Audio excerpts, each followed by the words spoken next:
What does it really take to find your voice? You might think it's all about success, right? But sometimes it's about a single huge failure. Today, we're diving into the story of how one land's professional disaster ended up being the very thing that made him who he was, all because it forced him to take on the entire system. And it all kicks off with this really simple but deep question. It's something I think we all wrestle with, that pull between what the world wants from you, ambition, and that deeper feeling of a calling. For the young man in our story, this one question was going to change everything. All right, let's jump in. Our story doesn't start with some hero who has it all figured out. Nope. It starts with a guy who's completely tied up in knots, just trying to figure out what on earth he's supposed to be doing with his life. And this is our guy, Nicolaj Frederik Severin Grundtvig. But everyone just called him Frederik. Long before he was this big historical name, he was just a young man totally struggling with that age-old question. Do I follow my ambition? Or do I follow my calling? And for Frederik, this was so much more than just, what job should I get? It was this huge internal tug-of-war. Was he supposed to climb the ladder, have a successful career? Or was he meant to chase after something deeper, a personal truth, even if that path was way, way harder? Well, that harder path, it was about to show up in a big way. And that whole internal struggle he was having, it wasn't going to stay internal for much longer. In fact, it was about to blow up right on the public stage in the country's capital.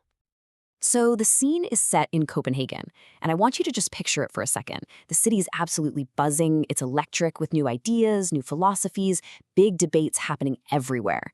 This was the intellectual center of the kingdom, basically the perfect pressure cooker to see what someone's beliefs were really made of.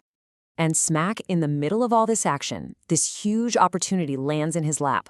A job as a chaplain at one of the most prestigious churches around. Now, for anyone chasing ambition, this is the jackpot, the golden ticket. But for Frederik, it wasn't an opportunity, it was a test. Because taking this job wasn't just a simple career move. Oh no. It was like deciding to walk straight into the middle of an ideological war zone. A place where everything he believed in was going to put him on a collision course with the people in charge. You see, the dominant philosophy at the time, the big idea that everyone in power subscribed to, was something called rationalism. This was the establishment's way of thinking. It was powerful, it was respected, and it was everywhere. So, what exactly is rationalism? Well, to put it simply, it's the idea that just having faith isn't good enough. Any religious belief had to be proven, right? It had to hold up to logic and human reason. Think of it like a scientific or intellectual approach to something deeply spiritual. And right here, this is the heart of the conflict. For Frederik, faith was a living word, something you feel deep in your gut, a spiritual experience.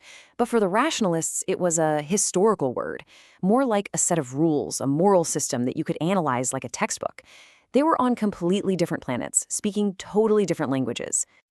And this whole rationalist worldview, it had a main character, a champion, a guy named Provost H.N. Clausen. He was the man, the gatekeeper, the embodiment of the entire establishment that Frederik was getting ready to challenge. Okay, so this brings us to the main event, the moment of truth. Frederik has to give a trial sermon to get this prestigious job. But he decides to do something else, something much, much riskier. Instead of playing the game, instead of trying to say all the right things to impress them, Frederik turns his sermon into a weapon. He just unleashes this fiery, passionate attack on their entire philosophy. Right there, in their house. I mean, it was an unbelievably bold, you could even say reckless move. And the backlash, it was immediate, and it was harsh. Provost Clausen, the very man he needed to win over, was absolutely horrified. He didn't just think Frederik was wrong. He called his passionate faith forrykt, which basically means deranged or crazy. You can't get a more brutal rejection than that. So this big declaration of his, it cost him. Big time. He did not get the job. He was pushed to the side, completely isolated. The people who held all the power now saw him as some kind of unhinged fanatic. He was looking at total professional ruin, and, on top of that, a massive personal crisis. But this is where the story really gets interesting, because what looked like a total career-ending disaster was actually the most important thing that ever happened to him. That rejection, it didn't break him. It didn't silence him. It actually set him free. And you can see the whole journey laid out here. It all starts with that internal identity crisis, right? That pushes him into this very public conflict. But instead of cracking under the pressure, his beliefs get stronger. They get hardened like steel. And it's out of that fire that his real, authentic voice is born. For the first time, he really knew who he was and what he believed in. So what's the big takeaway here? It's that the whole showdown in Copenhagen, the rejection, the hardship, that wasn't his failure. That was his origin story. That moment that looks like defeat was actually the forge that created the powerful, unshakable voice he'd become known for. And that leaves us with a pretty big question, one that's just as relevant today as it was 200 years ago. When your deepest beliefs are put to the test, when the world is telling you that you're wrong, maybe even crazy, what do? Do you back down? Or do you, like Frederik, find your true voice in the fire?